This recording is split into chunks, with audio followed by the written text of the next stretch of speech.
Ya.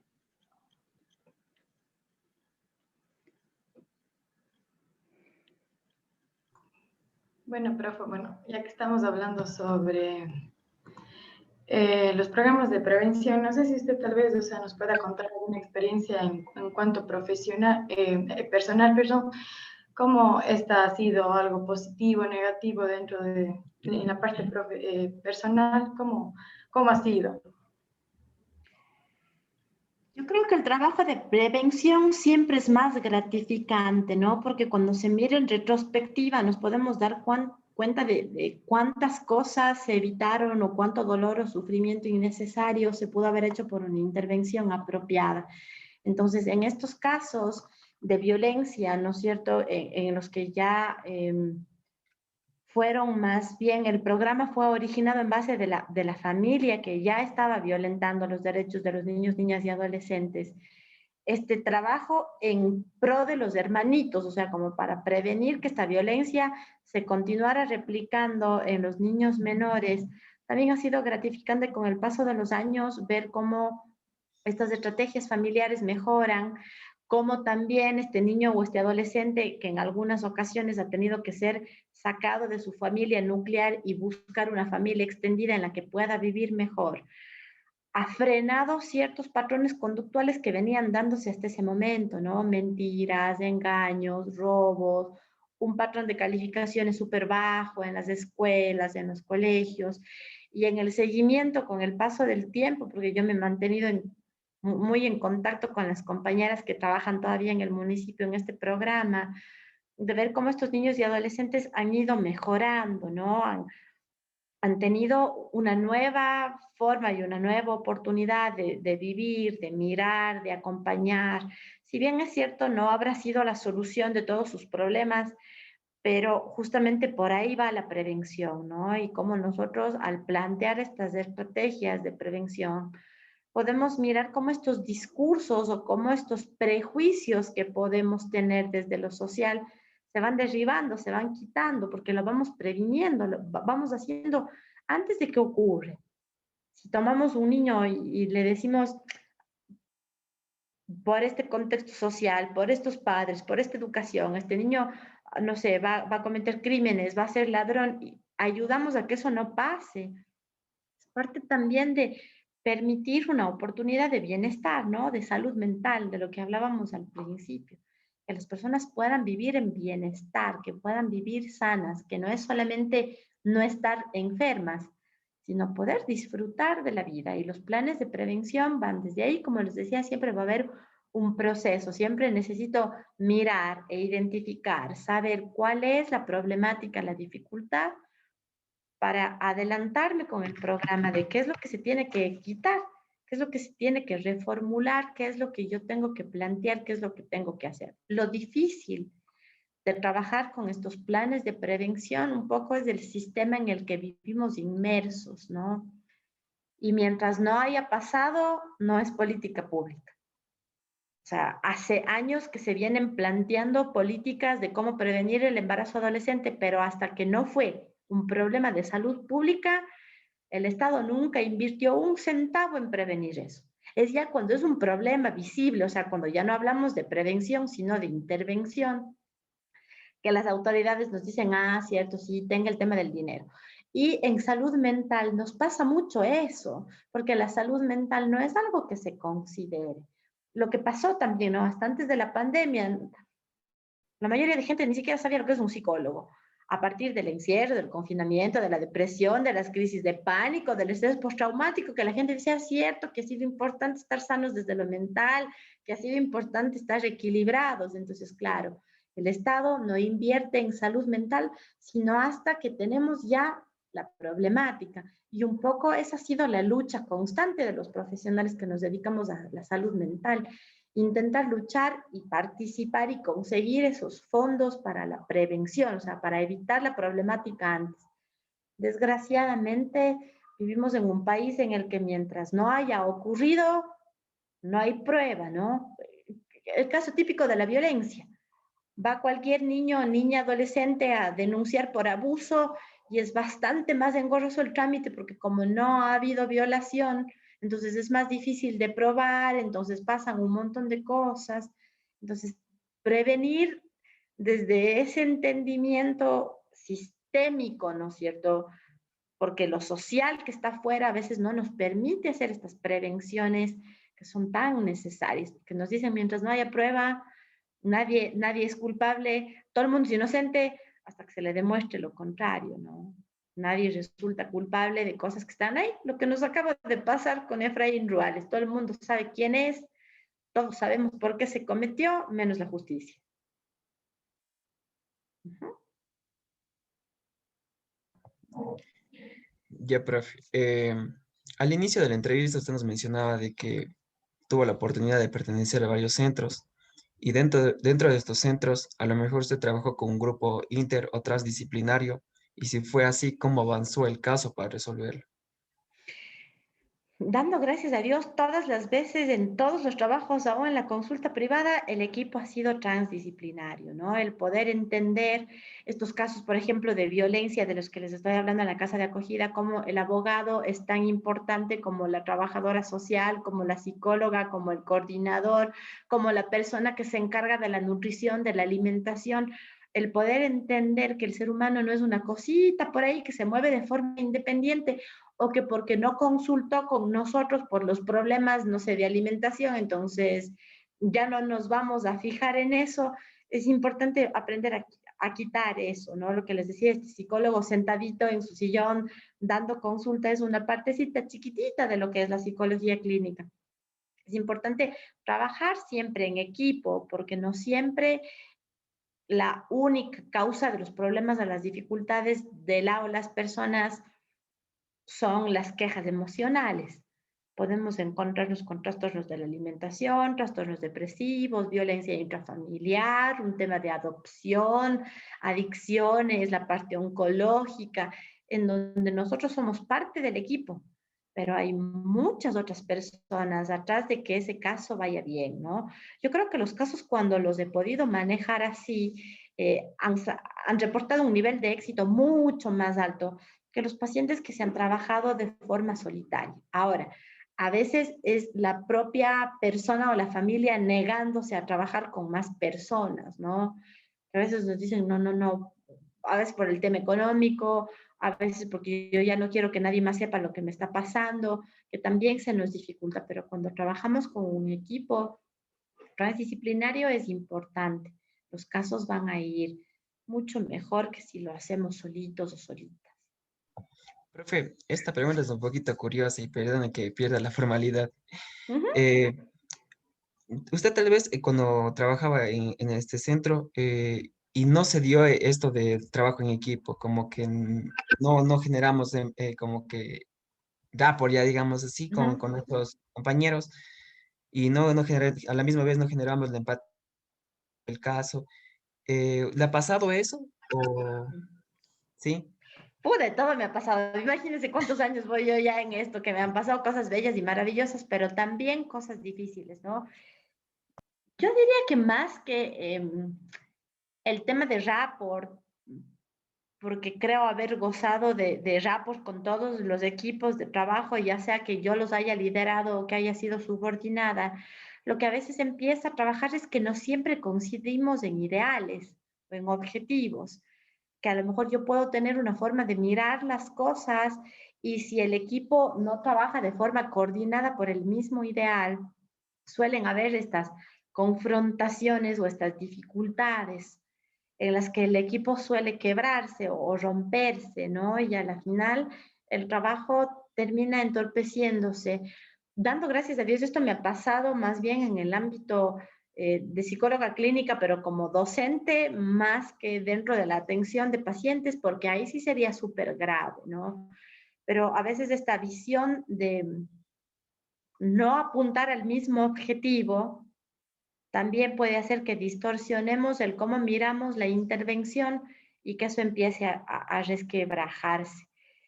Cuando eso pasa, yo creo que es importante también asumir cuándo es mejor que yo salga, ¿no? O cuándo puedo transferir el caso, o cuándo puedo referir con otro profesional, porque mis problemas con mis colegas o con los otros profesionales no pueden ser una interferencia para el mejor tratamiento que la persona puede tener. Acordémonos que dentro de la Constitución las personas tenemos el derecho de la atención con el mejor tratamiento que podemos obtener.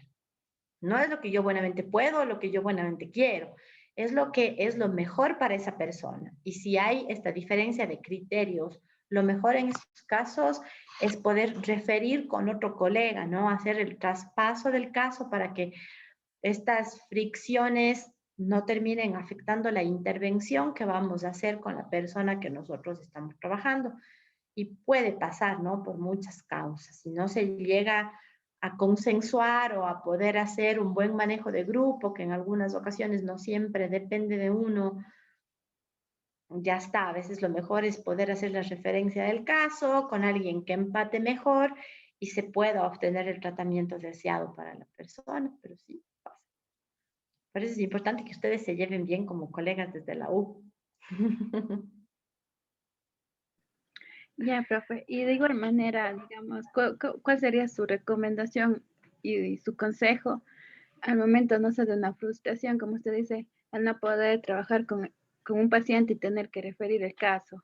¿Cómo lidiar, no sé, con esa tristeza, frustración de no haber podido ayudarle a esa persona? Yo creo que siempre es importante que vayamos midiendo, ¿no es cierto?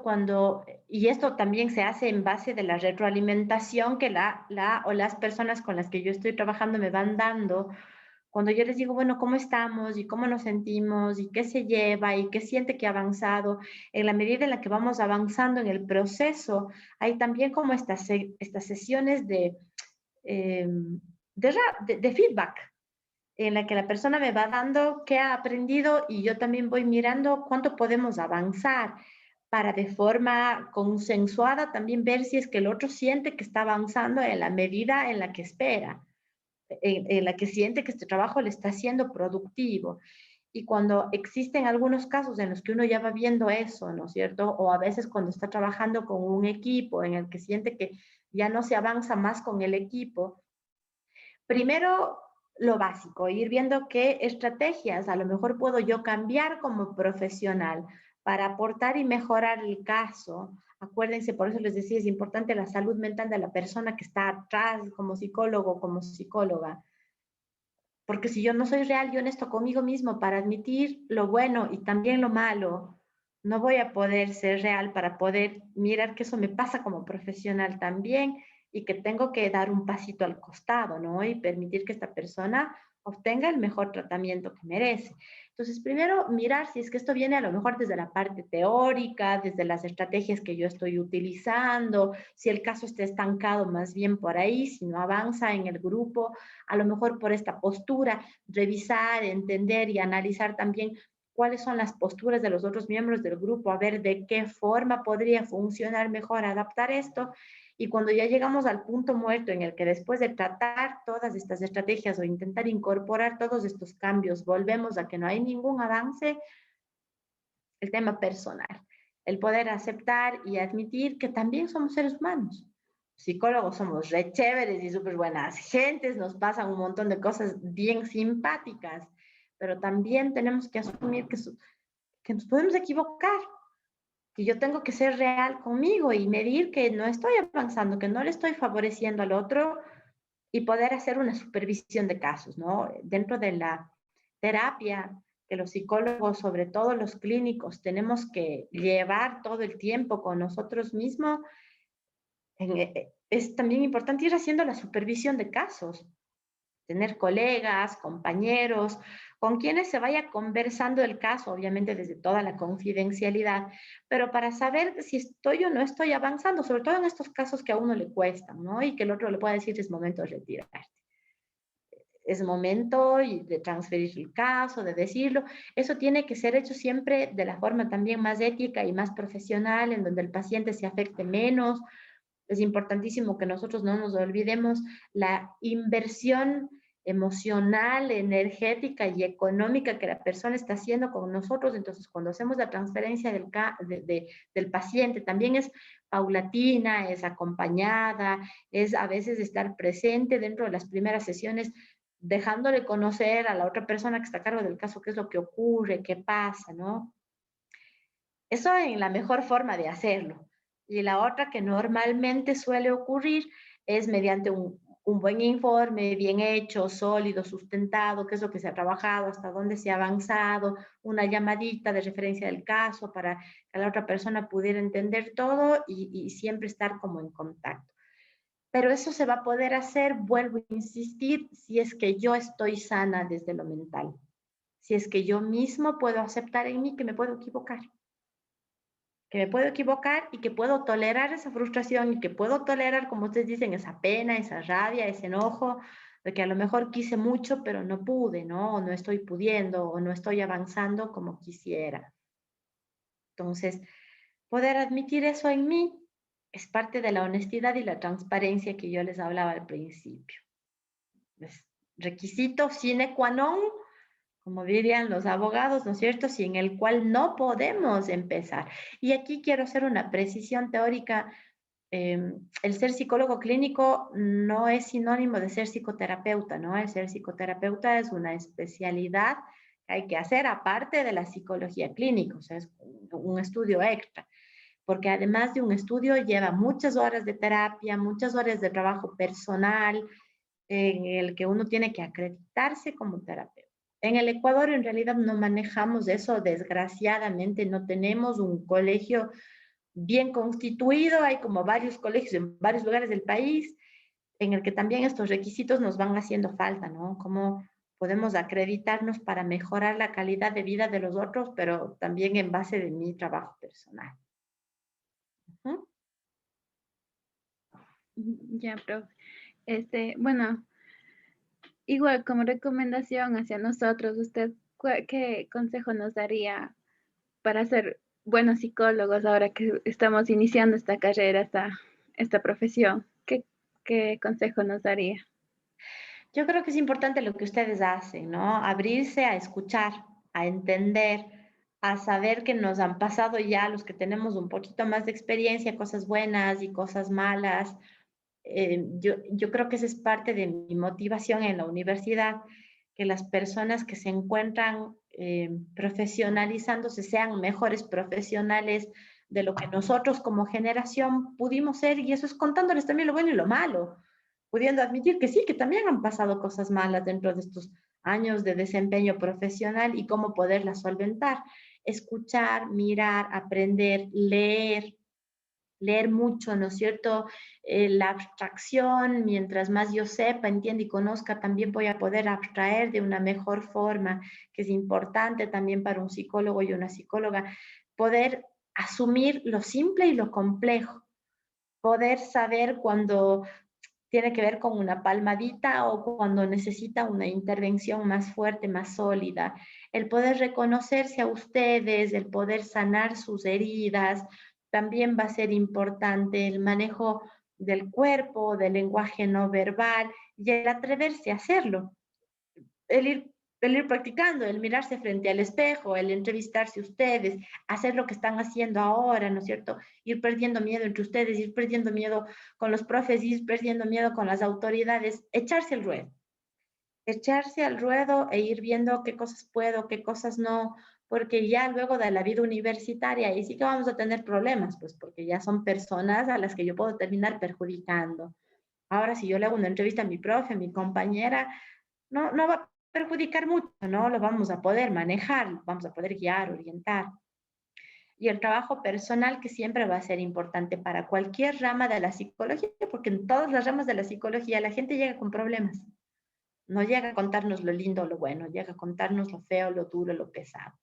Entonces, saber que es importante mi limpieza, ¿no? Mi propia alma bien sanita para poder avanzar con los demás. Eso, y hacer así, inquietos, curiosos como son ustedes, hablar, expresar, comentar, preguntar. Eso va a ser importante. Y leer, porque el ser humano no es algo estático, no es que yo aprendí que H2O es y será así toda la vida y mientras yo sepa eso todo está bien porque no va a cambiar y eso es así. El ser humano cambia, es constante, se moviliza. Entonces, lo mismo que yo aprendí en primer ciclo, probablemente ya no es lo mismo que están viendo los compañeros ahora en psicología del desarrollo y tampoco va a ser de aquí en 10 años lo mismo. Entonces, siempre actualizarnos en la medida en la que los conocimientos van avanzando, porque los seres humanos vamos a avanzar. Esa sería mi recomendación.